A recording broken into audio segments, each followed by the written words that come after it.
Hello friends, जय Hind. Welcome again pharma leadership academy. मैं आपका अपना एसएसपी सर। और आज हम एक ऐसे ज्वलंत मुद्दे की बात करेंगे जहां पर हर फार्मासिस्ट को सोचने का सब्जेक्ट है। अभी आप जैसे कोविड-19 की पैंडेमिक सिचुएशंस को आपने देखा है कि ये ग्लोबल पूरे वर्ल्ड में एक ऐसा पैंडेमिक था जहां पर डेथ रेट सबसे अधिक था और कितनी मतलब कितने परिवारों का सहारा छीन गया। ऐसे में मैं अगर बात करता हूं अपने इंडिया की, तो इंडिया में अगर आप बात करेंगे who is the backbone of health care system, तो answer will be pharmacist.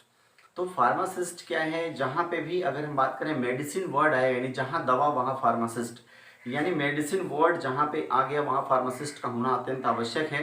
And this is as per section 42 of drug and cosmetic act. तो यहाँ पे देखिए, अगर हम बात करते हैं कि अगर ये फार्मासिस्ट इतने आवश्यक हैं, तो शेड्यूल के तहत ठीक है, डॉक्टर्स को थोड़ी छूट होती है कि वो मेडिसिन कुछ स्पेसिफिक पर्पज के लिए अपने पेशेंट्स के लिए वो भी कहते हैं ना इमरजेंसी मेडिसिन को रख सकते हैं। बट शेड्यूल के को डाइल्यूट करके अगर कोई वर्क होता है तो वो उचित नहीं है, वो उल्लंघन है हमारे कॉन्स्टिट्यूशन का। यहाँ पर मैं गवर्नमेंट ऑफ इंडिया, हमारे prime minister honourable Shri Narendra Modi ji और हमारे स्टेट के chief minister honourable Shri Yogi Adityanath ji से निवेदन करना चाहता हूँ कि pharmacist backbone health care system का है। और जो पैंडेमिक सिचुएशंस चल रही हैं, अभी जो अमेरिकन साइंटिस्ट का जो एक बयान आया है जिसमें उन्होंने बोला है कि कोविड-19 का खतरा अभी टला नहीं है, कि कोविड-32 यानी जो और दूसरी स्ट्रेन है वो आने का खतरा बढ़ेगा। और जैसे कि आने वाले समय में बच्चों पर भी ये खतरा आने के पूरे संकेत हैं।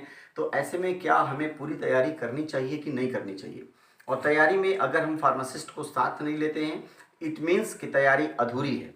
और अभी भी मैं कहता हूँ, मुझे गर्व होता है अपने फार्मासिस्ट बंधुओं पर, अपने फार्मासिस्ट भाइयों पर, हमारे की जिन लोगों ने रूरल एरियाज में या फिर कहते हैं अर्बन एरियाज में अपनी फार्मेसी के थ्रू 24 घंटे सेवाएं दी हैं, अपने कंट्री के लिए, अपने इंडिया के लिए वर्क किया है, लोगों को दवाएं उपलब्ध कराई हैं। उन सभी लोगों को दिल से सैल्यूट, जय हिंद, कि उन लोगों ने अपने कंट्री के लिए वर्क किया है।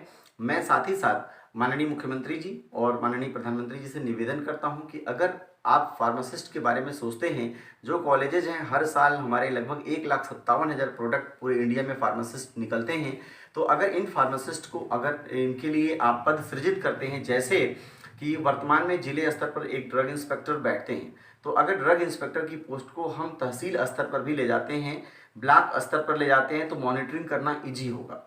सेक्शन 42 का जो उल्लंघन होता है उसको मॉनिटरिंग करना बहुत ही आसान होगा। इससे ड्रग इंस्पेक्टर के पद और सृजित होंगे, नंबर 1। नंबर 2, जो हमारे कम्युनिटी फार्मासिस्ट हैं, अगर उनकी जो नियुक्ति होती है, आप सीएचसी पीएचसी पर कर रहे हैं, उन जहाँ जहाँ वैकेंसीज है उनको आप ओपन करके उनको पद को भरा जाए।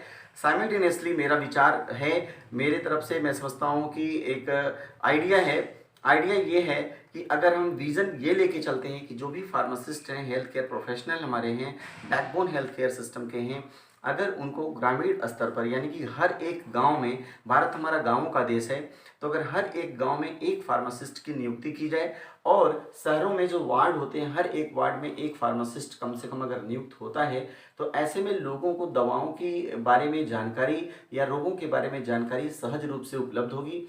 और कहीं न कहीं हमारे पूरे इंडिया का बैकबोन भी स्ट्रांग होगा, क्योंकि दवा अगर सही समय पर लोगों तक पहुंचेगी, दवाओं के बारे में जागरूकता पहुंचेगी, या कोई भी डिजीज़ या कोई भी ऐसी पैंडेमिक आने वाली है, तो उसके पहले हम सहज रूप से अलर्ट होंगे। तो हमारे कंट्री के जो एसेट्स, हमारे लोग हैं, जो हमारे कंट्री की, हमारे देश की सबसे बड़ी ताकत हैं, हम उनको बचा पाएंगे।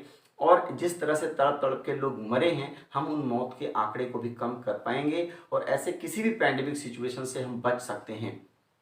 तो चलते चलते मेरे फार्मासिस्ट ब्रदर्स एंड सिस्टर्स, आप जो भी लोग, हमारी आवाज़ आप तक पहुंच रही है, आप लोग कमेंट सेक्शन में ज़रूर लिखिएगा।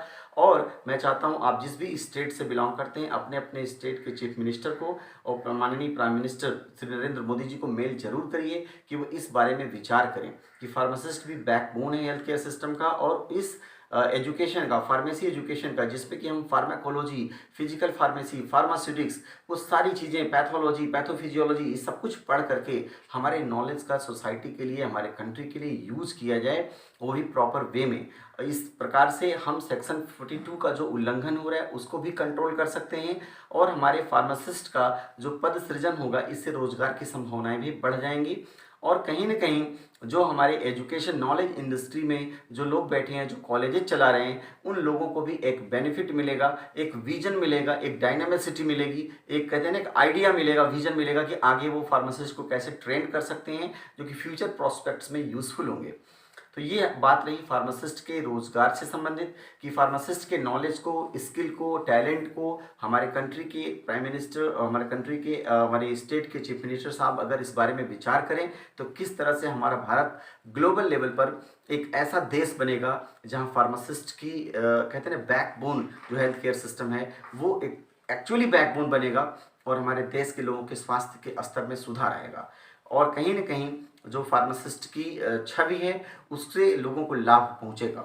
और फार्मासिस्ट जो हमारे डॉक्टर कम्युनिटी है उन लोगों के साथ मिल करके एक ऐसे बॉन्डिंग में काम होगा जिससे ये आने वाली जो पैंडेमिक सिचुएशंस हैं उनसे हम सब बच सकते हैं और हमारा देश जो सोने की चिड़िया के नाम से पहले जाना जाता था फिर सोने की चिड़िया के रूप में अपने विश्व स्तर के कीर्तिमान को स्थापित करेगा।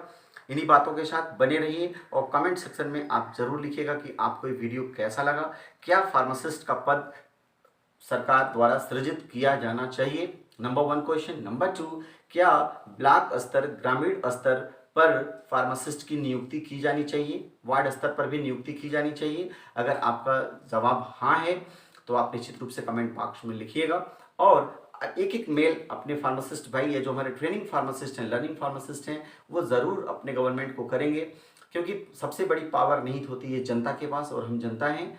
और कहीं ना कहीं हमारा देश इस समय खतरे में है, वो आने वाला समय भी बहुत ही सावधानी का है। तो हम सभी फार्मासिस्ट को कमर कस करके कहते हैं ना कि अपने देश की सेवा के लिए तत्पर रहना है और सरकार भी इस दिशा में ध्यान दे तो मिल करके हम एक अच्छा भारत का निर्माण कर पाएंगे, एक सफल भारत का निर्माण कर पाएंगे, स्वस्थ भारत का निर्माण कर पाएंगे।